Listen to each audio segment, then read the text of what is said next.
Hi all, I'm your host Manish from Excel-O-Pedia. I'm an Excel expert and today I'm going to show you three most commonly used and must know Excel function, which is SUM, SUMIF and SUMIFS. Along with the three SUM functions, I'll also talk about subtotals, which I use quite extensively. Whenever I'm giving Excel training, most common question people ask me is what is difference between SUMIF and SUMIFs and where can we use it? I thought why not do this video on this topic. In this video, we'll see how we can use all the four functions. The primary difference between these functions are SUM is used to add all the data in a range. SUMIF gives the flexibility to add all the data in the range with one specific criteria. SUMIFS gives the flexibility to add the data in range with 127 different criterias. The longest SUMIF function I have written was with 14 to 15 criterias. Unlike all the three SUM functions, subtotals add the data but only in the visible cells. We'll see this in detail. Let me show you all the four functions with example. But first, let us get familiar with the data we are going to use for our exercise. This is a sample data I have downloaded from the internet. From column A to G, I have my data. The data in the Excel file represents sales figures. We have dates, region, sales representative name, product name, units sold, unit cost, and total. Just after row number 44, where my data ends, I have added section which we'll use to write the formula. This file is also available for download in the link in description.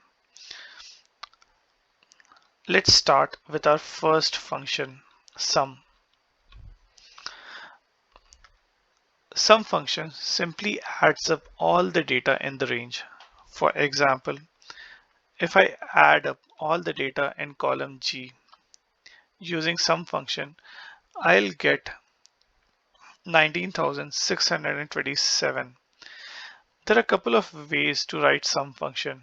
We are going to start with the basic one, which is equal to SUM open parenthesis, then select the range, close parenthesis, and hit enter. So I got the same result, 19,627, which I got when I selected the column manually. Similarly, the other way to write a SUM function is using Alt and equal to key. So when I hit Alt and equal to key, it automatically highlights the range. And if I want to make some change to the range, I can just select it manually and hit enter. This is SUM function for you. Now, let us see SUMIF. Unlike SUM function, this also adds up all the data in the range, but it will give us the result based on one specific criteria. Let us see this with an example. We will check how many units of pencils was sold and what was the total sales. So I have this preset section where I have already selected pencil from the drop down list that I have created. So to start, equal to, I'll type in SUMIF open parenthesis. So if you look at the option at the bottom, it says SUMIF range criteria and sum range. So after typing SUMIF, I'll first have to select the criteria range, then the criteria, and then what I want to add up. So that is, in this case, we'll see units. So first, my criteria range is column D. My criteria is in column E48, and my sum range is column E, and close parenthesis and enter. So you can see it is saying 716 units of pencils were sold. I can do a quick check. I'll go to the drop down menu, select pencil, and I'll add up. So I can see the sum says 7 and 16.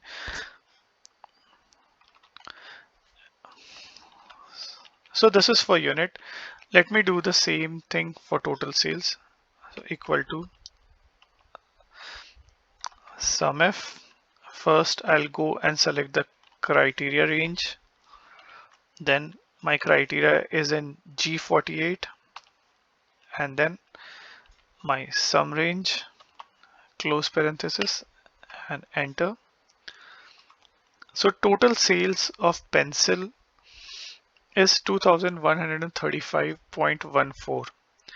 If I want to select or look at the same for a different item, I can just go to the drop down, select binder or pen or desk. It will give me the total number of units sold and the total sales value. So we have seen how sum works. We have seen how SUMIF works. So let's switch gear to see how SUMIFs work and how different it is compared to the earlier two functions. Like I said earlier, the major difference between SUMIF and SUMIFs is the criterias. Sum does not have any criteria. SUMIF has one criteria, and SUMIFs we can write up to 100 plus criterias. The other difference is how we write the formula. When we write a SUMIF function, we start with criteria range, then give the criteria, and then sum range. When we write a SUMIFS function, we start with the sum range, then our criteria range, then criteria range 2, criteria 2, criteria range 3, criteria 3, and so on. Let's see this with an example. So I have this preset section over here where I'm going to use three different criterias, which are region, sales representative, and items. So I have created a drop down menu over here. So I'll choose central. I will choose Andrew. Item, I'll choose pencil. Now let's start writing the formula. So since we are doing for unit first, so I'll say equal to, I'll type in SUMIFs, open parenthesis. So like I said, if we have to write SUMIF function, we need to first select the sum range. I've selected the sum range. Now we have to put the first criteria. So my first criteria over here is region, which is column B. I'll select column B and I'll select central, which is in E51. Then I'll go back, select column C, which is my sales representative, and I'll select E52 where I have sales representative. Third and last criteria, and for this example, is my items, and I'll select my item criteria, which is in E53, and close bracket and enter. So I can see it says Andrew in central region has sold 155 pencils. We can do this check. I'll go to the drop down menu, select central, select Andrew and sales representative, and I'll select pencil in items. So I have 3 sales, which adds up to 155. Now let's do the same SUMIF formula, but this time to calculate the total sales. I'll keep the same 3 criteria: region as central, sales representative as Andrew, and item as pencil. Now, one quick shortcut that I can share with you is when we are writing a formula. So like I had the first 3 letters written, I come to SUMIF and I hit tab.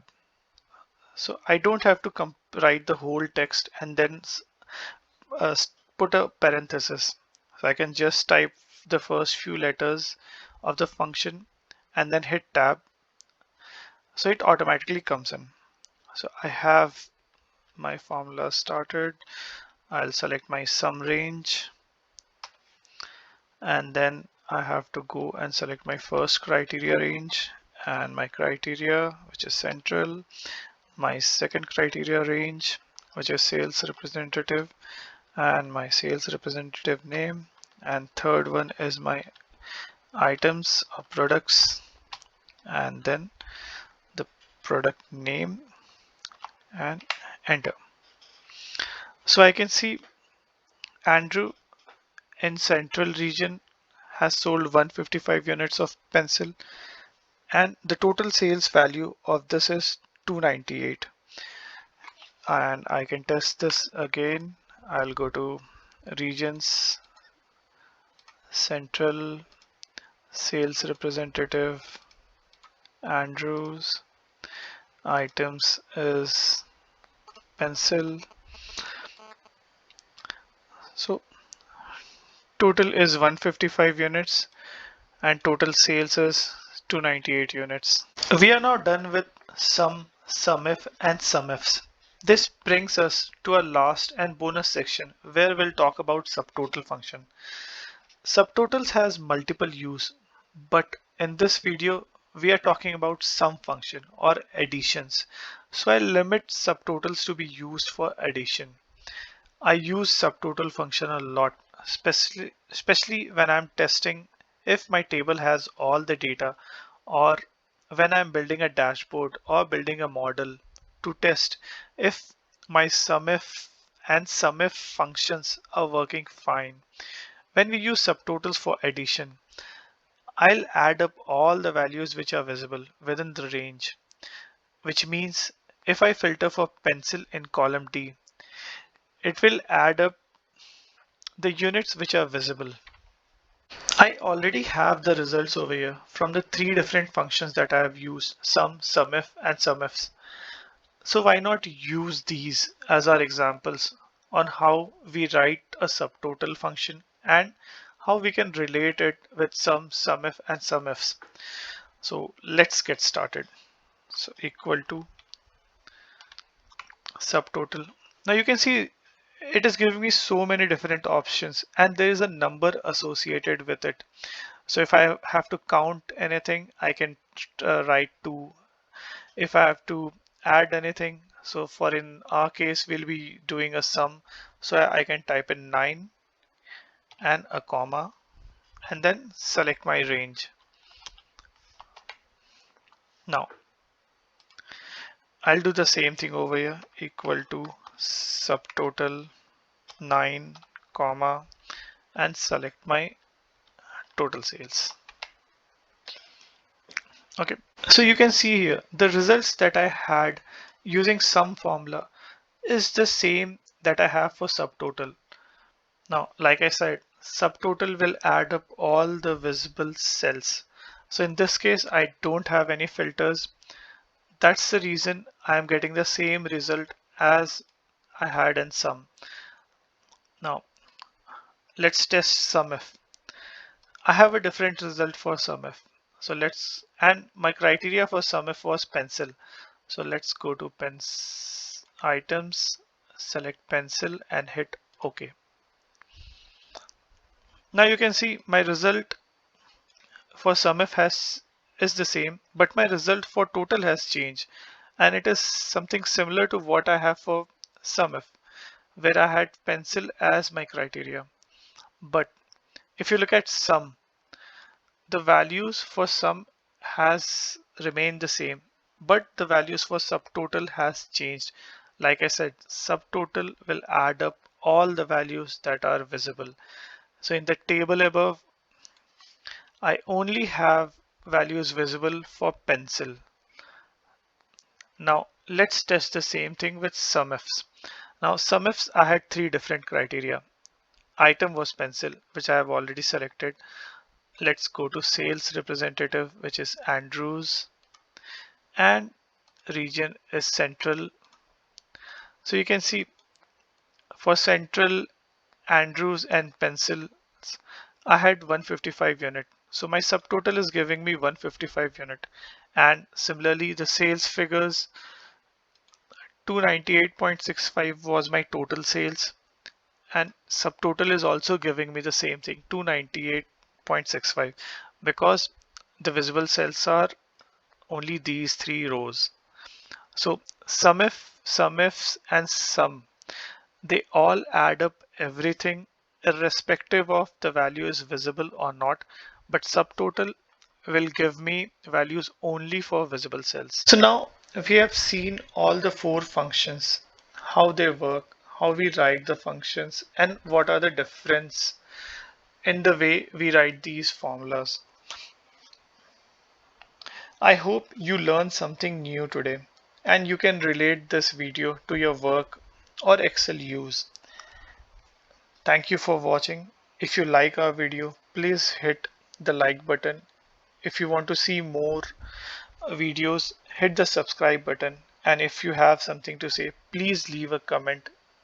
Goodbye. Stay home. Stay safe.